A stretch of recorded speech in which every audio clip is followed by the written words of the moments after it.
Assalamualaikum warahmatullahi wabarakatuh. Perkenalkan, nama saya Zahwa dari Prodi Hukum Pidana Islam dengan NIM 241040084 dengan mata kuliah Fikih Munakahat pada hari Rabu jam 4 sampai dengan selesai dengan dosen pengampu Ibu Novi Haryanti SHI MA. Pada kesempatan kali ini, saya akan menjawab pertanyaan fikih munakahat ujian akhir semester. Yang pertama, kasus syukok dan hakam. Dalam fikih munakahat, perselisihan yang berkepanjangan antara suami dan istri disebut dengan syukok. Apabila konflik sudah sulit diselesaikan, suami tidak seharusnya langsung mengajukan perceraian tanpa terlebih dahulu mengupayakan perdamaian.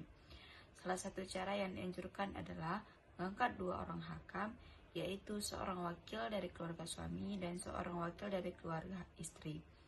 Hakamain bertugas mencari penyebab perselisihan, memberikan nasihat, menjadi penengah, dan mengusahakan perdamaian agar rumah tangga tetap dapat dipertahankan. Setelah proses hakamain, perdamaian tetap tidak berhasil, maka perceraian dapat ditempuh melalui mahkamah syariah.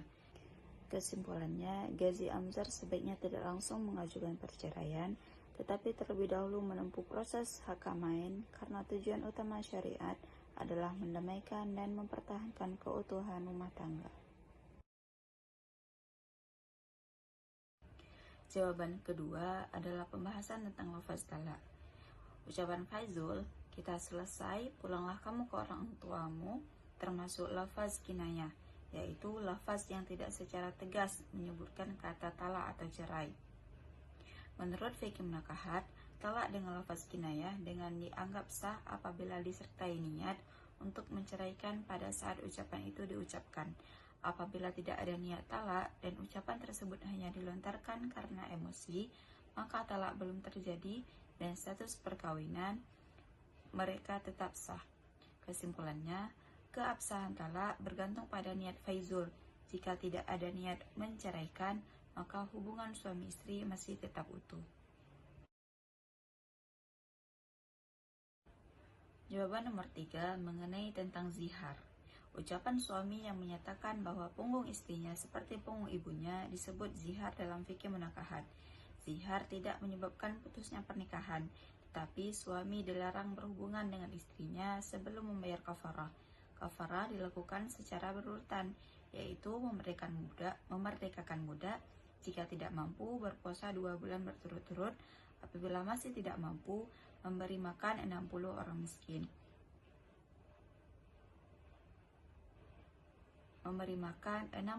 miskin. Kesimpulannya, sebelum kembali berhubungan dengan suami istri, suami wajib terlebih dahulu melaksanakan kafarat sesuai dengan ketentuan syariat. Jawaban nomor 4 yaitu pembahasan tentang talak raj'i dan rujuk. Apabila perceraian tersebut termasuk talak raj'i, maka mantan suami berhak melakukan rujuk selama masa iddah masih berlangsung tanpa akad nikah baru. Namun, rujuk harus dilakukan dengan cara yang baik dan tidak bertujuan menyakiti atau merugikan mantan istri. Selama masa iddah, mantan suami mesti berkewajiban memberikan nafkah, menyediakan tempat tinggal, serta memenuhi hak-hak mantan istrinya sesuai ketentuan syariat. Kesimpulannya, rujuk secara sepihak masih sah apabila dilakukan dalam masa iddah talak raj'i, tetapi tetap harus dilakukan dengan etikat baik dan memenuhi kewajiban terhadap mantan istri. Jawaban nomor 5, pembahasan tentang iddat bagi wanita karir.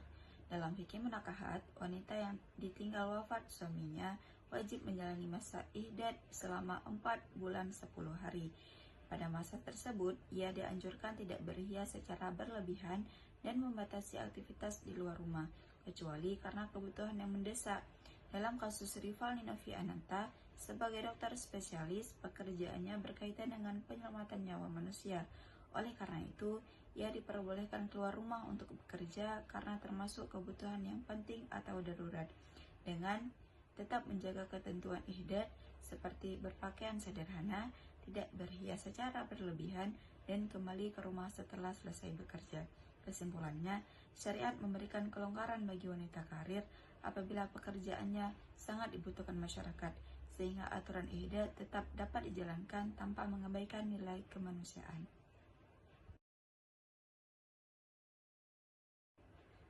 Pembahasan yang terakhir ada hadana.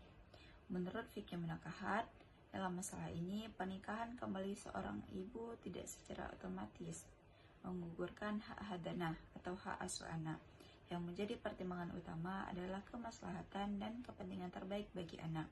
Hakim akan menilai apakah ibu masih mampu memberikan kasih sayang, pendidikan, perlindungan, serta memenuhi kebutuhan fisik dan psikologis anak. Jika ibu masih mampu menjalankan tanggung jawab tersebut, maka hak asuh dapat tetap berada padanya. Namun, apabila terbukti kepentingan anak lebih terjamin bersama ayah, maka hak asuh dapat dialihkan. Kesimpulannya, indikator utama dalam hadana bukan karena ibu menikah lagi, tetapi siapa yang paling mampu menjamin kesejahteraan dan masa depan anak. Mungkin hanya itu saja yang dapat saya sampaikan. Semoga bermanfaat. Dan terima kasih saya ucapkan kepada Ibu dosen pengampu, Ibu Novi Herianti, SHIMH. Assalamualaikum warahmatullahi wabarakatuh.